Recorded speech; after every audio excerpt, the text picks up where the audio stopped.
Dear students, today we shall discuss another aspect of GST second paper, that is e-way bill. As you know that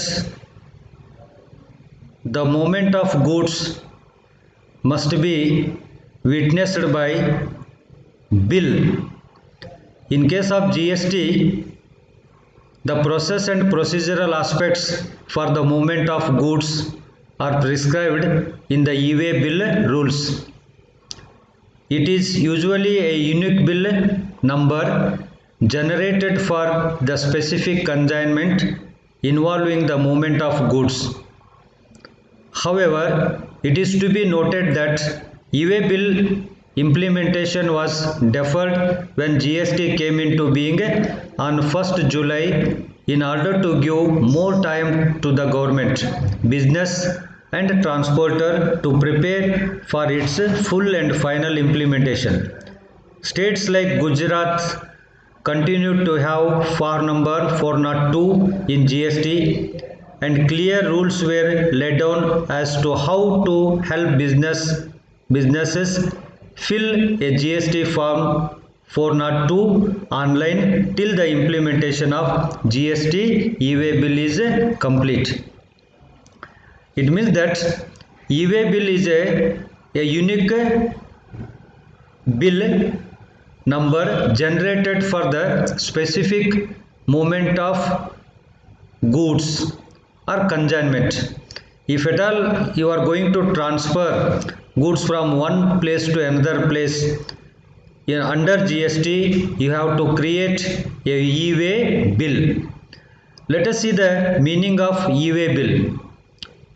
ಅಂದರೆ ಈಗ ಒಂದು ಪ್ರದೇಶದಿಂದ ಇನ್ನೊಂದು ಪ್ರದೇಶಕ್ಕೆ ನಾವು ವಸ್ತುಗಳನ್ನು ಸಾಗಿಸಬೇಕು ಅಂತಂದರೆ ಈ GST ಪ್ರೊಸೆಸ್ನಲ್ಲಿ ಅದಕ್ಕೆ ಸಪ್ಲಿಮೆಂಟ್ರಿಯಾಗಿ ಒಂದು ಬಿಲ್ಲನ್ನು ತೆಗೆದುಕೊಂಡು ಹೋಗಬೇಕು. ಜೊತೆಗೆ ಅಂಥ ಒಂದು ಬಿಲ್ಲಿಗೆ ನಾವು e-way ಬಿಲ್ ಅಂತೇಳಿ ಕರಿತೀವಿ. ಸೊ e-way ಬಿಲ್ಲನ್ನು ಇಂಟ್ರೊಡ್ಯೂಸ್ ಮಾಡೋಕ್ಕಿಂತ ಪೂರ್ವದಲ್ಲಿ ನಾವು ಇನ್ವಾಯ್ಸಸ್ಸು ಅವನ್ನೆಲ್ಲ ತೆಗೆದುಕೊಂಡು ಹೋಗ್ತಿದ್ವಿ. ಸೊ ಈಗ e-way ಬಿಲ್ ಅಂತ ಬಂದಿದೆ. ಹಾಗಾದರೆ e-way ಬಿಲ್ಲಿನ ಮೀನಿಂಗ್ ಏನಂತೇಳಿ ನೋಡೋಣ. e-way bill or electronic bill is a document introduced under the GST regime that needs to be generated before transporting or shipping goods worth more than rupees 50,000 within state or interstate. The physical copy of e-way bill must be present with the transporter or the person in charge of the conveyance and should include information such as goods, recipient, consignor and transporter. The e-way bill was rolled out nationwide on 1st April 2018. E-way bill, E stands for electronic, way stands for transporting. So it is a bill or a document which is to be generated while transporting or shipping goods worth rupees 50,000 within state or interstate. If you are transporting goods worth rupees 50,000 within state or interstate, then this electronic bill is to be generated. And what this e-way bill consists of? It consists of information regarding the goods or name of the recipient, consignor or a transporter. Mentioning all these information, a bill is to be electronically generated, and that bill is called as the e-way bill. And remember, this bill is to be generated only when you are transporting or shipping goods worth rupees 50,000. It is not mandatory. It is only for 50,000 worth rupees goods transportation, this is essential.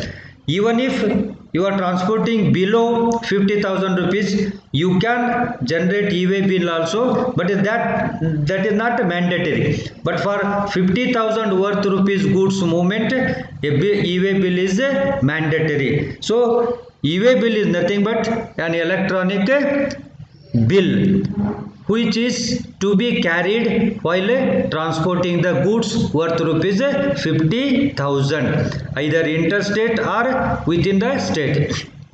ಅಂದರೆ ನಾವು ಒಂದು ಪ್ರದೇಶದಿಂದ ಇನ್ನೊಂದು ಪ್ರದೇಶಕ್ಕೆ ಅಥವಾ ಒಂದು ರಾಜ್ಯದಿಂದ ಇನ್ನೊಂದು ರಾಜ್ಯಕ್ಕೆ 50,000 ರೂಪಾಯಿಯ ವರ್ತ್ ರುಪೀಸನ್ನು ಗೂಡ್ಸನ್ನು, ಅದಕ್ಕಿಂತ ಹೆಚ್ಚಿ ವರ್ತ್ ರುಪೀಸ್ ಗೂಡ್ಸನ್ನು ನಾವು ಸಾಗಣೆ ಮಾಡ್ತಿದ್ದೇವೆ ಅಂತಂದರೆ ಆವಾಗ ನಾವು ಎಲೆಕ್ಟ್ರಾನಿಕ್ ಜನರೇಟೆಡ್ ಬಿಲ್ಲನ್ನು ನಾವು ತೆಗೆದುಕೊಂಡು ಹೋಗಬೇಕು.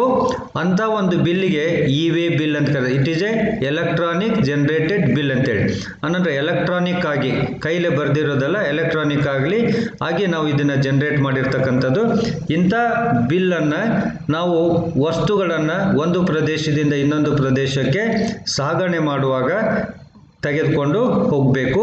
ಹಾಗಾದರೆ ಇದರಲ್ಲಿ ಏನು ತೋರಿಸ್ತಾರೆ ಅಂತಂದರೆ ಅದಕ್ಕೆ ಯಾವ ಗೂಡ್ಸ್ಗಳನ್ನು ನಾವು ಕಳಿಸ್ತಾ ಇದ್ದೇವೆ, ಯಾರಿಗೆ ಕಳಿಸ್ತಾ ಇದ್ದೇವೆ, ಯಾರು ಕಳಿಸ್ತಾ ಇದ್ದಾರೆ, ಇಂಥ ಎಲ್ಲ ಮಾಹಿತಿಗಳನ್ನು ಒಳಗೊಂಡಿರ್ತಕ್ಕಂಥ ಒಂದು ಬಿಲ್ಲಿಗೆ ಅದು ಎಲೆಕ್ಟ್ರಾನಿಕ್ ಮಷಿನ್ ಮೂಲಕ ಜನರೇಟ್ ಮಾಡಿದ್ದಕ್ಕೆ ನಾವು ಇ-ವೇ ಬಿಲ್ ಅಂತೇಳಿ ಕರಿತೀವಿ.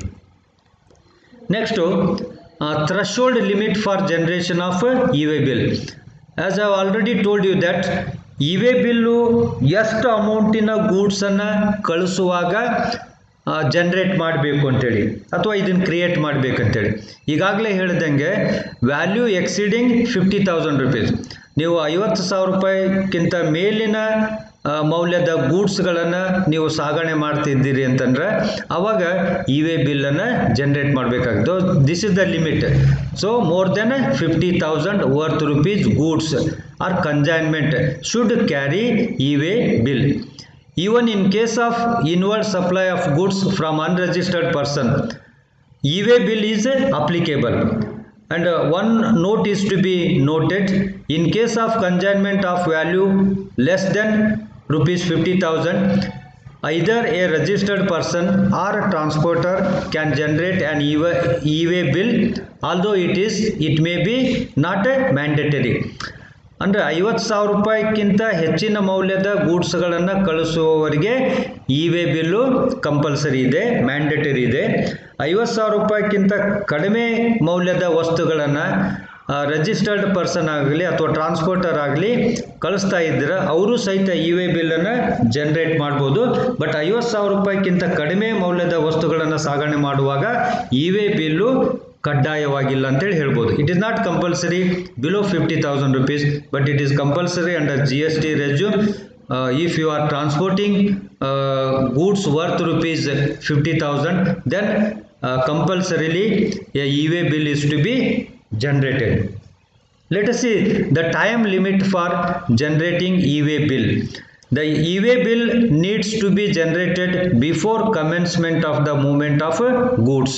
ಅಂದರೆ ವಸ್ತುಗಳನ್ನು ಸಾಗಣೆ ಮಾಡೋಕ್ಕಿಂತ ಪೂರ್ವದಲ್ಲಿ ಈ ಬಿಲ್ಲನ್ನು ಜನ್ರೇಟ್ ಮಾಡಿಕೊಳ್ಬೇಕು. ನೀವು ವಸ್ತುಗಳನ್ನು ಸಾಗಣೆ ಮಾಡಿದ ನಂತರ ಇ-ವೇ ಬಿಲ್ಲನ್ನು ಜನ್ರೇಟ್ ಮಾಡೋಕ್ಕೆ ಬರೋದಿಲ್ಲ. ಯಾಕಂದರೆ ವಸ್ತುಗಳ ಜೊತೆಗೆ ಸರಕುಗಳ ಜೊತೆಗೆ ಇ-ವೇ ಬಿಲ್ಲು ಇರಲೇಬೇಕು ಅಂತೇಳಿ. Then let us see the validity of e-way bill. It depends upon the distances. In case of less than 100 kilometers, then the e-way bill validity is 1 day. After 1 day it expires, it holds no good. So if it is less than 100 kilometer, if the distance is more than 100 kilometer, for every 100 kilometer or part thereof one additional day. ಅಂದರೆ ಈಗ 100 kilometre ನಿಮ್ಮದು distance ಇತ್ತಪ್ಪ ಅಂದರೆ ಆ E-way ಬಿಲ್ಗೆ validity 1 ದಿವಸ ಇರ್ತೈತಿ. ಒಂದು ವೇಳೆ 100 ಕಿಲೋಮೀಟರ್ಸ್ಗಿಂತ ಹೆಚ್ಚಿಗೆ ಇತ್ತು, 150 ಕಿಲೋಮೀಟರ್ ಇತ್ತಂದ್ರೆ ಇನ್ನೊಂದು ದಿವಸ ಎಡಿಷ್ನಲ್ ಡೇ ಕೊಡ್ತಾರೆ. ಅಥವಾ 125 ಕಿಲೋಮೀಟರ್ ಇತ್ತಪ್ಪ ಅಂದ್ರೆ ಒಂದು ದಿವಸ ಎಕ್ಸ್ಟ್ರಾ ಕೊಡ್ತಾರೆ. 100 ಕಿಲೋಮೀಟರ್ಗಿಂತ ಮೇಲ್ಗಡೆ ಹೆಚ್ಚಿಗೆ ಆದಾಗ ಒಂದು ಪಾರ್ಟ್ ದೇರ್ ಆಫ್ಗೆ ಒಂದು ಎಡಿಷನಲ್ ಡೇ ಕೊಡ್ತಾರೆ ಅಂತೇಳಿ ಹೇಳ್ಬೋದು. ಇದು validity of the e-way bill ಅಂತೇಳಿ.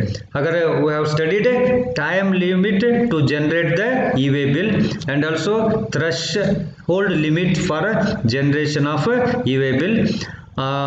ನೆನ್ಪಿಟ್ಕೊಳ್ರಿ, ಇ-ವೇ ಬಿಲ್ಲನ್ನು ನಾವು ವಸ್ತುಗಳನ್ನು ಸಾಗಣೆ ಮಾಡುವಾಗ ಇದು ಯಾರ ಸಾಗಣೆ ಮಾಡ್ತಿರ್ತಾರೋ, ಟ್ರಾನ್ಸ್ಪೋರ್ಟರ್ ಆಗಲಿ ಅಥವಾ ಕಂಜೈನರ್ ಆಗಲಿ ಅಥವಾ ಕಂಜೈನಿ ಆಗಲಿ ಅಥವಾ ಅವರ ಏಜೆಂಟ್ರಾಗಲಿ ಈ ಇ-ವೇ ಬಿಲ್ಗಳನ್ನು ತೆಗೆದುಕೊಂಡು ಹೋಗಲೇಬೇಕು.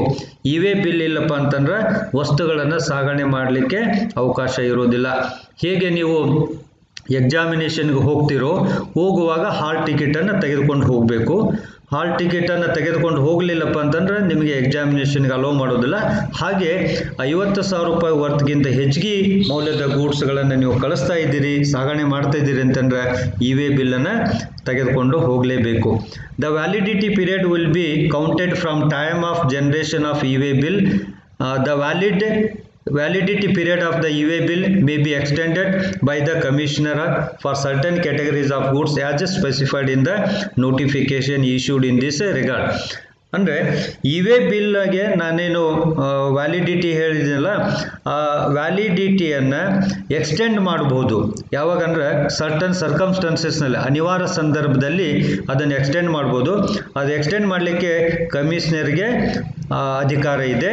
ಹಾಗಾದರೆ ಯಾವ ಸಂದರ್ಭದಲ್ಲಿ ಅದನ್ನು ಎಕ್ಸ್ಟೆಂಡ್ ಮಾಡ್ತಾರೆ ಅಂತಂದ್ರೆ, ಲಾ ಆ್ಯಂಡ್ ಆರ್ಡರ್ ಇಶ್ಯೂಸ್ ಇದ್ದಾಗ, ಶಿಪ್ಮೆಂಟ್ನಲ್ಲಿ ಏನಾದರೂ ಡಿಲೇ ಆಗಿದ್ದಾಗ, ಎಕ್ಸಿಡೆಂಟ್ ಆದಾಗ, ಈ ಎಲ್ಲ ಸಂದರ್ಭದಲ್ಲಿ ಲಾ ಆ್ಯಂಡ್ ಆರ್ಡರ್ ಸಿಚುವೇಶನ್ನು ಅಂದರೆ ಎಲ್ಲಾದರೂ ಸ್ಟ್ರೈಕ್ ಆಗ್ತಾ ಇತ್ತು ಅಂದರೆ, ರೋಡ್ ಬಂದ್ ಮಾಡಿದ್ರು ಅಂತ ಕೊಡ್ರಿ, ಅವಾಗ ನಿಮ್ಮ ಟ್ರಾನ್ಸ್ಪೋರ್ಟು ಅಲ್ಲೇ ನಿಂತ್ಕೊಂಡ್ಬಿಟ್ಟಿತ್ತು ಅಂತಂದ್ರೆ, ಗೂಡ್ಸ್ ಅಲ್ಲೇ ಉಳಿದಿದ್ವು ಅಂತಂದ್ರೆ ಅವಾಗ ವ್ಯಾಲಿಡಿಟಿ ಇ-ವೇ ಬಿಲ್ದು ಎಕ್ಸ್ಟೆಂಡ್ ಮಾಡ್ತಾರೆ. ಅದೇ ರೀತಿ ಶಿಪ್ಮೆಂಟಲ್ಲಿ ಎಕ್ಸಿಡೆಂಟ್ ಆಗಿತ್ತು ಅಂತ ಕೊಡ್ರಿ, ಎಕ್ಸಿಡೆಂಟ್ ಆಗಿ ಗೂಡ್ಸ್ ಅಲ್ಲೇ ಉಳಿದು ದಾರಿ ಮಧ್ಯದಲ್ಲಿ ಅಂತಂದ್ರೆ ಅವಾಗಲೂ ಸಹಿತ ಇ-ವೇ ಬಿಲ್ದ ವ್ಯಾಲಿಡಿಟಿಯನ್ನು ಎಕ್ಸ್ಟೆಂಡ್ ಮಾಡಬೇಕು. ಇಂಥ ಸಂದರ್ಭದಲ್ಲಿ ಮಾತ್ರ ಇ-ವೇ ಬಿಲ್ ವ್ಯಾಲಿಡಿಟಿಯನ್ನು ಎಕ್ಸ್ಟೆಂಡ್ ಮಾಡ್ತಾರೆ. ಹಾಗಾದರೆ ಯಾರು ಇ-ವೇ ಬಿಲ್ಲನ್ನು ಜನರೇಟ್ ಮಾಡ್ಬೋದು ಅಂಥೇಳಿ? Persons authorised to generate the e-way bill, registered person, consignor, consignee, transporter, unregistered person can generate the e-way bill. ಇವರೆಲ್ಲ ಇ-ವೇ ಬಿಲ್ಲನ್ನು ಜನರೇಟ್ ಮಾಡ್ಬೋದು. ರಿಜಿಸ್ಟರ್ಡ್ ಪರ್ಸನ್ ಆಗಿರ್ಬೋದು, ಕಂಜೈನರ್ ಆಗಿರ್ಬೋದು, ಕಂಜೈನಿ ಆಗಿರ್ಬೋದು, ಅಥವಾ ಟ್ರಾನ್ಸ್ಪೋರ್ಟರ್ ಆಗಿರ್ಬೋದು, ಅಥವಾ ಅನ್ರಿಜಿಸ್ಟರ್ಡ್ ಪರ್ಸನ್ ಆಗಿರ್ಬೋದು. These are all the persons who are authorised to generate the e-way bill.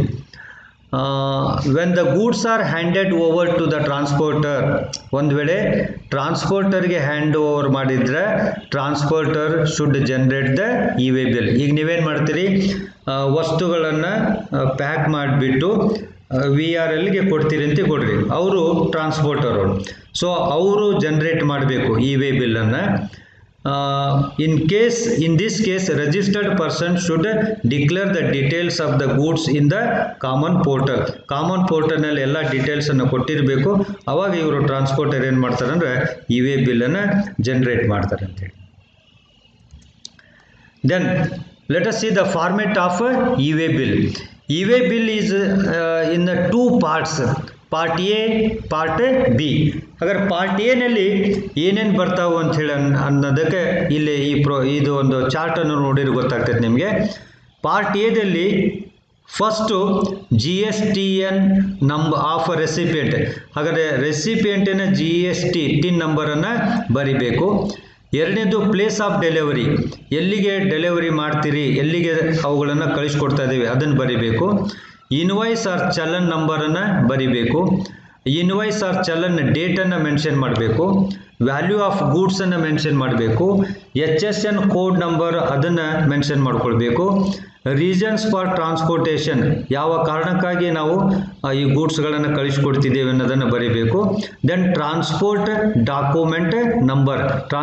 Document ನಂಬರನ್ನು ಮೆನ್ಷನ್ ಮಾಡ್ಕೊಳ್ಬೇಕು.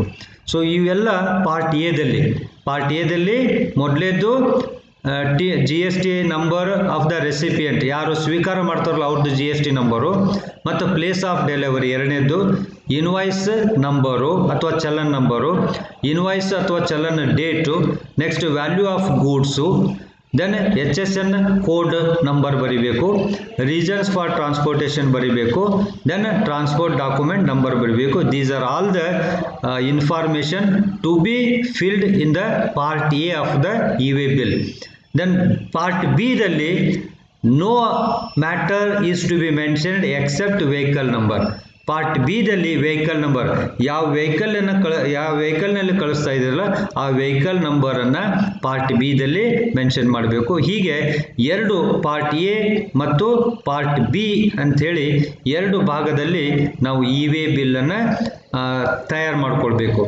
ಈಗ ನಿಮಗೆ ಉದಾಹರಣೆಗೆ ಡಿಸ್ಕ್ರಿಪ್ಷನ್ ಬರಿಬೇಕಾಗಿತ್ತು ಅಂತ ತಿಳ್ಕೊಳ್ರಿ. ನಿಮಗಲ್ಲೇ code number, reasons for transportation ಬರಿಬೇಕಾಗಿತ್ತು. ಅವಾಗ ಏನು ಮಾಡ್ಕೊಳ್ಬೇಕಂತಂದ್ರೆ ರೀಸನ್ಸ್, ಸಪ್ಲೈನೋ, ಎಕ್ಸ್ಪೋರ್ಟೋ, ಜಾಬ್ ವರ್ಕೋ, ಅಥವಾ ಲೈನ್ ಸೇಲೋ ಅಥವಾ ಸೇಲ್ಸ್ ರಿಟರ್ನ್ಸೋ, ಎಕ್ಸಿಬಿಷನೋ, ಫೇರೋ, ಇವೆಲ್ಲ ರೀಸನ್ಸ್ ಇದ್ದಾವೆ. ಆ ರೀಸನ್ಸನ್ನು ಅಲ್ಲೇ ಬರಿಬೇಕು. ರೀಸನ್ಸ್ ಫಾರ್ ಟ್ರಾನ್ಸ್ಪೋರ್ಟೇಷನ್ ಐತಲ್ಲ ಅದರಲ್ಲಿ ಬರ್ಕೊಳ್ಬೇಕು. ದೆನ್ ಇ-ವೇ ಬಿಲ್ಲನ್ನು ಹೇಳಿದ ಹಾಗೆ ಪಾರ್ಟ್ ಎ ದಲ್ಲಿ ನಾವು ರೆಸಿಪಿಯೆಂಟ್ ನಂಬರನ್ನು ಬರಿತೇವೆ. Place of delivery, here you must mention the pin code of the place where goods are delivered. ಹಾಗಾದರೆ place of pin code number of the place of delivery of goods is to be mentioned in the place of delivery. ಆಗಲ್ಲ ನಾನು ಹೇಳಿದ್ದೇನೆ, part A ದಲ್ಲಿ first GST number ಬರುತ್ತೆ, ಅಲ್ಲಿ GST number of the recipient ಬರಿಬೇಕು. ಎರಡನೇದು place of ಡೆಲಿವರಿನಲ್ಲಿ pin code number ಬರಿಬೇಕು. ನಿಮಗೆಲ್ಲ ಗೊತ್ತಿದೆ, ನಾವು VRL ಅಲ್ಲಿ ಹೋಗಿ ಯಾವ್ದಾದ್ರು ಒಂದು ಪಾರ್ಸಲ್ ಕಳಿಸಿದ್ವಿ ಅಂತಂದ್ರೆ ಊರ ಹೆಸರು ಬರೆದ್ರೆ ಸಫಿಷಿಯೆಂಟ್ ಆಗೋದಿಲ್ಲ, ಅವರು ಪಿನ್ ಕೋಡ್ ಕೇಳ್ತಾರೆ.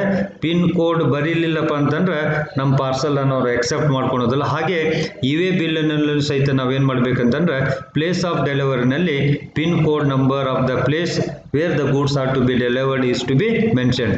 Next invoice or challan number ಅಂತಂದ್ರೆ ಇನ್ವಾಯ್ಸ್ ಅಂತೇಳಿ ಜನರೇಟ್ ಮಾಡಿರ್ತೇವಲ್ಲ ಅದರ ನಂಬರನ್ನು ನಾವು ಪ್ರತಿಯೊಂದು ಗೂಡ್ಸನ್ನು ಟ್ರಾನ್ಸ್ಪೋರ್ಟ್ ಮಾಡುವಾಗ ಖರೀದಿ ಮಾಡಿದಾಗ ನಮ್ಗೆ ಇನ್ವಾಯ್ಸ್ ಕೊಡ್ತಾರೆ, ಅದರ ನಂಬರ್ ಇರ್ತೈತೆ, ಚಲನ್ ನಂಬರ್ ಅಥವಾ ಇನ್ವಾಯ್ಸ್ ನಂಬರ್ ಇರುತ್ತೆ, ಅದನ್ನು ಬರಿಬೇಕು. ವ್ಯಾಲ್ಯೂ ಆಫ್ ಗೂಡ್ಸ್ ಬರಿಬೇಕು, ಎಷ್ಟು ಗೂಡ್ಸನ್ನು ವ್ಯಾಲ್ಯೂ ಮಾಡ್ತಾ ಇದ್ದೇವೆ ಅಂತೇಳಿ. ಆನಂತರ HSN ಕೋಡ್ ನಂಬರ್ಗೆ ಸಂಬಂಧಪಟ್ಟ ಹಾಗೆ ಏನು ಮಾಡಬೇಕು, if your turnover is up to 5 crores you need to mention the first 2 digits of HSN code. HSN ಕೋಡ್ದು 2 digit ಮಾತ್ರ ಮೆನ್ಷನ್ ಮಾಡಬೇಕು. ಒಂದು ವೇಳೆ ನಮ್ಮ ಟರ್ನ್ ಓವರು 5 crores ಇದ್ದಾಗ, if it is more than 5 crores, 5 ಕೋಟಿಗಿಂತ ಹೆಚ್ಚಿಗೆ ಇತ್ತಂತಂದ್ರೆ 4 digits ಬರಿಬೇಕು, HSN ಕೋಡ್ ನಂಬರ್ದ ಬರಿಬೇಕು. ದೆನ್ ರೀಸನ್ಸ್ ಫಾರ್ ಟ್ರಾನ್ಸ್ಪೋರ್ಟೇಷನ್ನಲ್ಲಿ ಈಗಾಗಲೇ ಹೇಳಿದಂಗೆ ಯಾತಕ್ಕಾಗಿ ನಾವು ಇದನ್ನು ಕಳಿಸ್ಕೊಡ್ತೇವೆ ಅನ್ನೋದನ್ನು ಬರೀಬೇಕು. Then transport document number, this indicates either one of the goods receipt number, railway receipt number, or air bill number, or bill landing number. ಇವೆಲ್ಲ ಟ್ರಾನ್ಸ್ಪೋರ್ಟ್ ಡಾಕ್ಯುಮೆಂಟ್ ನಂಬರ್, ಇವನು ಬರಿಬೇಕು. ನಿಮ್ಗಾಗಲೇ ಪಾರ್ಟ್ ಬಿ ದಲ್ಲಿ ಹೇಳಿದಾಗೆ ಪಾರ್ಟ್ ಬಿ ದಲ್ಲಿ ಬೇರೆ ಏನು ಬರಿಬೇಕಾಗಿಲ್ಲ, vehicle ನಂಬರನ್ನು ಬರಿಬೇಕು. KA 27 N9353 ಹಿಂಗೆಲ್ಲ ಇರ್ತೈತಲ್ಲ, ಅದು ಟ್ರಾನ್ಸ್ಪೋರ್ಟೇಷನ್ ನಂಬರು, ಅದನ್ನು ಬರಿಬೇಕು.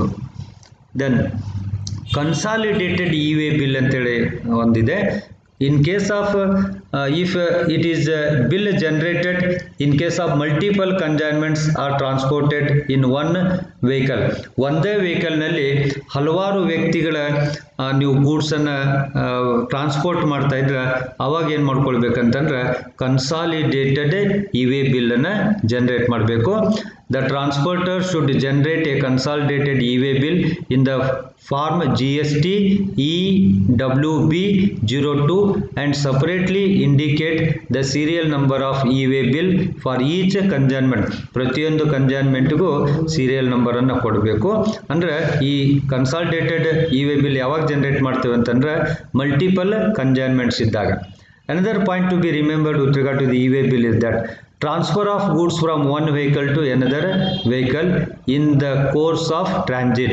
ಅಂದರೆ ನಿಮ್ಮ ಗಾಡಿ ರಿಪೇರಿ ಬಂದಿತ್ತು ಅಂತಂದರೆ ಒಂದು ಗಾಡಿಯಿಂದ ಇನ್ನೊಂದು ಗಾಡಿಗೆ ಅವುಗಳನ್ನು ಶಿಫ್ಟ್ ಮಾಡ್ತಾರೆ. ಅಂಥ ಸಂದರ್ಭದಲ್ಲಿ before transfer the goods to another vehicle and making any further movement of such goods, the transporter needs to update the details of conveyance in the e-way bill on common portal in form GST EWB 01. ಹಾಗಾದರೆ ಈ 01 ಬಿಲ್ನಲ್ಲಿ ಫಾರ್ಮ್ನಲ್ಲಿ ಈ ಏನು conveyance ಇದ್ರ ಬಗ್ಗೆ ಯಾಕೆ ನಾವು transport ಹಂಗೆ ಇನ್ನೊಂದು ಬದಲಿ ಮಾಡಿದ್ದೀವಿ ಅನ್ನೋದ್ರ ಬಗ್ಗೆ ಕಾಮನ್ ಪೋರ್ಟಲ್ನಲ್ಲಿ ಮಾಹಿತಿಯನ್ನು ಕೊಡಬೇಕು. Then e-way bill is generated but goods are not transported. ಒಂದು ವೇಳೆ e-way bill ಜನರೇಟ್ ಮಾಡಿದ್ರಿ, ಗೂಡ್ಸನ್ನು ಟ್ರಾನ್ಸ್ಪೋರ್ಟ್ ಮಾಡ್ತಾ ಇಲ್ಲ, ಯಾವುದೋ ಕಾರಣಕ್ಕೆ ಗೂಡ್ಸನ್ನು ಶಿಪ್ಮೆಂಟ್ ಹೋಲ್ಡರ್ನಲ್ಲಿನ ಇದ್ದಪ್ಪ ಅಂತಂದರೆ ಅವ್ರ ಹತ್ರ ಉಳಿದಿತ್ತು ಅಂತಂದರೆ in this case e-way bill can be cancelled. ಆವಾಗ e-way ಬಿಲ್ಲನ್ನು ಏನು ಮಾಡಬೇಕಾಗತ್ತೆ ಅಂದರೆ ಕ್ಯಾನ್ಸಲ್ ಮಾಡಬೇಕಾಗತ್ತೆ. ಯಾವಾಗ ನಾವು e-way bill ಜನರೇಟ್ ಮಾಡಿದ್ದೀವಿ ಬಟ್ ಗೂಡ್ಸನ್ನು ಕಳಿಸ್ಕೊಡ್ತಾ ಇಲ್ಲ ಅಂದರೆ ಈಗ ಜನರೇಟ್ ಮಾಡಿದ e-way ಬಿಲ್ಲನ್ನು ಏನು ಮಾಡಬೇಕು, ಕ್ಯಾನ್ಸಲ್ ಮಾಡಬೇಕು. Then e-way bill made available for acceptance of the recipient of the goods. ಹಾಗಾದರೆ ಅದು ರೆಸಿಪಿಯೆಂಟ್ ಆಫ್ ದ ಗೂಡ್ಸಿಗೆ e-way ಬಿಲ್ಲನ್ನು ನಾವು ಕಳಿಸ್ಕೊಡ್ಬೇಕು. ಒಂದು ವೇಳೆ e-way ಬಿಲ್ನಲ್ಲಿ ಏನಾದರೂ ತಪ್ಪುಗಳಾದರೆ, wrong mistake or wrong entry in the e-way bill, e-way ಬಿಲ್ನಲ್ಲಿ ಏನಾದರೂ ತಪ್ಪುಗಳನ್ನು ಆತಂದರೆ if there is any incorrect information or mistake in the e-way bill then it cannot be corrected or edited. ನೆನ್ಪಿಟ್ಕೊಳ್ರಿ, e-way bill ಜನರೇಟ್ ಮಾಡುವಾಗ ನೀವೇನಾದರೂ ತಪ್ಪು ಮಾಡಿದರೆ ಅಥವಾ ಮಿಸ್ಟೇಕ್ ತಪ್ಪು ಮಾಹಿತಿಯನ್ನು ಕೊಟ್ಟಿದ್ರೆ ಅಂದರೆ ಅದನ್ನು ಎಡಿಟ್ ಮಾಡಲಿಕ್ಕೆ ಬರೋದಿಲ್ಲ, ಅದನ್ನು ಸರಿಪಡಿಸ್ಲಿಕ್ಕೆ ಬರೋದಿಲ್ಲ ಅದೇ ಬಿಲ್ನಲ್ಲಿ. ಆವಾಗ ನೀವೇನು ಮಾಡಬೇಕಂತಂದರೆ ಈ ಬಿಲ್ಲನ್ನು ಕ್ಯಾನ್ಸಲ್ ಮಾಡಬೇಕು, ಇನ್ನೊಂದು ಹೊಸ ಬಿಲ್ಲನ್ನು ಜನರೇಟ್ ಮಾಡಬೇಕು. ನೀವೇನಾದ್ರೂ ಅದ್ರಾಗ ತಿದ್ದುಪಡಿ ಮಾಡ್ತೇವೆ ಅಂತಂದ್ರೆ ಬರೋದಿಲ್ಲ. So once it is created over, if at all any mistakes are there or wrong information is feeded, then it is to be cancelled and a new e-way bill is to be generated. Then one more important point to be remembered with regard to the e-way bill is that documents are inspection and verification for e-way bill. ಹಾಗಾದರೆ e-way bill ಜೊತೆಗೆ ಯಾವ ಡಾಕ್ಯುಮೆಂಟನ್ನು ನಾವು carry ಮಾಡಬೇಕಂತ, the transporter are the person in charge of conveyance should carry the following documents. That is, one is invoice or bill of supply or delivery challan. ಅಂದರೆ ಇನ್ವಾಯ್ಸನ್ನು carry ಮಾಡಬೇಕು, invoice ಇಲ್ಲಾಂದ್ರೆ bill of supply ಅಂತ ಕೊಡ್ತಾರೆ ಅದನ್ನು carry ಮಾಡಿರಬೇಕು, ಅಥವಾ delivery challan ಅಂತ ಕೊಡ್ತಾರೆ. ಇವು ಮೂರಲ್ಲಿ ಯಾವುದಾದ್ರೂ ಒಂದನ್ನು ನಾವು ಕ್ಯಾರಿ ಮಾಡಿಕೊಡ್ಬೇಕು. ಅದೇ ರೀತಿಯಾಗಿ a physical copy of the e-way bill or the e-way bill number. ಹಾಗಾದರೆ ಫಿಸಿಕಲ್ ಕಾಪಿ, ಆ e-way ಬಿಲ್ಲಿನ ಒಂದು ಕಾಪಿಯನ್ನು ನಾವು ತೆಗೆದುಕೊಂಡು ಹೋಗಬೇಕು. ಅಕಸ್ಮಾತ್ ನಾವು e-way ಬಿಲ್ಲಿನ ಒಂದು ಕಾಪಿಯನ್ನು ತೆಗೆದುಕೊಂಡು ಆಗಲಿಲ್ಲ ಅಂದರೂ ಸಹಿತ e-way ಬಿಲ್ಲಿನ ನಂಬರ್ ಅನ್ನಾದರೂ ಸಹಿತ ನಾವು ನಮ್ಮ ಜೊತೆಗೆ ನೋಟ್ ಮಾಡ್ಕೊಂಡು ಇರಬೇಕು ಅಂತೇಳಿ. Then the cases when e-way bill is not required, ಯಾವ ಸಂದರ್ಭದಲ್ಲಿ e-way bill ಬೇಕಾಗಿಲ್ಲ ಅಂತೇಳಿ. In the following cases it is not necessary to generate e-way bill. ಹಾಗಾದರೆ e-way ಬಿಲ್ಲು ಈಗಾಗಲೇ ನಮ್ಗೆ ಗೊತ್ತಿರೋ ಹಾಗೆ 50,000 ರೂಪಾಯಿಗಿಂತ ಮೇಲ್ಗಡೆ ಗೂಡ್ಸನ್ನು ಯಾರು ಕಳಿಸ್ಕೊಡ್ತಿರ್ತಾರೋ ಅವರೆಲ್ಲ e-way ಬಿಲ್ಲು ಜನರೇಟ್ ಮಾಡಬೇಕು ಅಂತೇಳಿ ನಾವು ನೋಡಿದ್ದೇವೆ. ಆದರೆ ಈ ಒಂದು ರೂಲ್ಗೆ ಕೆಲವೊಂದು ಎಕ್ಸೆಪ್ಷನ್ಸ್ ಇದ್ದಾವೆ. ಅವು ಎಕ್ಸೆಪ್ಷನ್ಸ್ ಯಾವಂದ್ರೆ ಅಂದರೆ ಈ ಕೆಳಗಿನ ಸಂದರ್ಭಗಳಲ್ಲಿ e-way ಬಿಲ್ಲಿನ ಅವಶ್ಯಕತೆ ಇಲ್ಲ. ಒಂದನೇದು, the mode of transport is non motor vehicle. ಅಂದರೆ ನಾನ್ ಮೋಟರ್ ವೆಹಿಕಲ್ನಲ್ಲಿ ನೀವು ಗೂಡ್ಸನ್ನು ಕಳಿಸ್ಕೊಡ್ತಾ ಇದ್ರೆ, ಉದಾಹರಣೆಗೆ ಸೈಕಲ್ ಮೇಲೆ ನೀವು ತೆಗೆದುಕೊಂಡು ಹೋಗ್ತಾ ಇದ್ರಿ ಗೂಡ್ಸ್ ಅಂದರೆ, ಅಥವಾ ಚಕಡಿ ಮೇಲೆ ಗೂಡ್ಸ್ಗಳನ್ನು ತೆಗೆದುಕೊಂಡು ಹೋಗ್ತಾ ಇದ್ರಿ ಅಂತಂದರೆ ಅಲ್ಲಿ ನಾನ್ ಮೋಟರ್ ವೆಹಿಕಲ್ ಅಂತ ಕರೀತಾರೆ. ಇವುಗಳೆಲ್ಲ ಸಂದರ್ಭದಲ್ಲಿ ನಮಗೆ e-way ಬಿಲ್ಲು ಬೇಕಾಗಿಲ್ಲ ಅಂತೇಳಿ ಹೇಳ್ಬೋದು. Then goods transported from customs port air cargo complex or land customs stations to land container depot or container freight station for clearance of customs. ಅಂದರೆ ನೀವು ಏರ್ಪೋರ್ಟ್ನಿಂದ ಅಥವಾ ಏರ್ ಕಾರ್ಗೋಗೆ ಅಥವಾ ಕಸ್ಟಮ್ಸ್ ಕ್ಲಿಯರ್ ಮಾಡಲಿಕ್ಕೆ ನೀವು ತೆಗೆದುಕೊಂಡು ಹೋಗ್ತಿದ್ರಿ ಅಂದರೆ ಅಲ್ಲೇನು ನಮಗೆ e-way ಬಿಲ್ಲಿನ ಅವಶ್ಯಕತೆ ಇರೋದಿಲ್ಲ. Then goods transported under customs supervision or under customs seal. ಹಾಗಾದರೆ ಕಸ್ಟಮ್ಸ್ ಅಧಿಕಾರಿಗಳ ಸೀಲನ್ನು ಅವರ ಸೂಪರ್ವಿಷನ್ ಮೇಲೆ, ಅವರ ಮೇಲ್ವಿಚಾರಣೆ ಮೇಲೆ ನಾವು ಗೂಡ್ಸನ್ನು ಕಳಿಸ್ಕೊಡ್ತಾ ಇದ್ರೆ ಅವಾಗೂ ಸಹಿತ e-way ಬಿಲ್ಲು ಬೇಕಾಗಿಲ್ಲ ಅಂತೇಳಿ. And then goods transported under customs bond from ICD to customs port or from one custom station to another custom. One custom station ಇಂದ ಇನ್ನೊಂದು custom station ಗೆ ನೀವು ಟ್ರಾನ್ಸ್ಪೋರ್ಟ್ ಮಾಡ್ತಿದ್ರೆ ಅವಾಗೂ ಬೇಕಾಗಿಲ್ಲ. Transit cargo transported to or from Nepal to Bhutan. ಭೂತಾನ್ದಿಂದ ನೇಪಾಲ್ಗೆ goods ಅನ್ನು ಟ್ರಾನ್ಸ್ಪೋರ್ಟ್ ಮಾಡ್ತಿದ್ರೆ ಅವಾಗಲೂ ಸಹಿತ ಇ-ವೇ ಬಿಲ್ಲಿನ ಜನರೇಷನ್ ಅವಶ್ಯಕತೆ ಇಲ್ಲ. The movement of goods caused by defense formation under Ministry of Defense. ಹಾಗಾದ್ರೆ ಮಿನಿಸ್ಟರಿ ಆಫ್ ಡಿಫೆನ್ಸ್ನ ಅಡಿಯಲ್ಲಿ ನಾವು ಗೂಡ್ಸನ್ನು ಕಳಿಸ್ಕೊಡ್ತಾ ಇದ್ವಿ ಅಂದ್ರೆ ಅವಾಗಲೂ ಸಹಿತ ನಮಗೆ ಇ-ವೇ ಬಿಲ್ಲು ಬೇಕಾಗಿಲ್ಲ. Empty cargo containers are being transported. Empty cargo ಅಂದರೆ ನೀವು ಖಾಲಿ ಗೂಡ್ಸ್ ವೆಹಿಕಲನ್ನು ಓಡಿಸ್ತಾ ಇದ್ದಾಗಲೂ ಸಹಿತ ನಮಗೆ ಇ-ವೇ ಬಿಲ್ಲು ಬೇಕಾಗಿಲ್ಲ ಅಂತೇಳಿ. And then goods being transported by rail where the consigner of the goods is a central government or state government or local authority.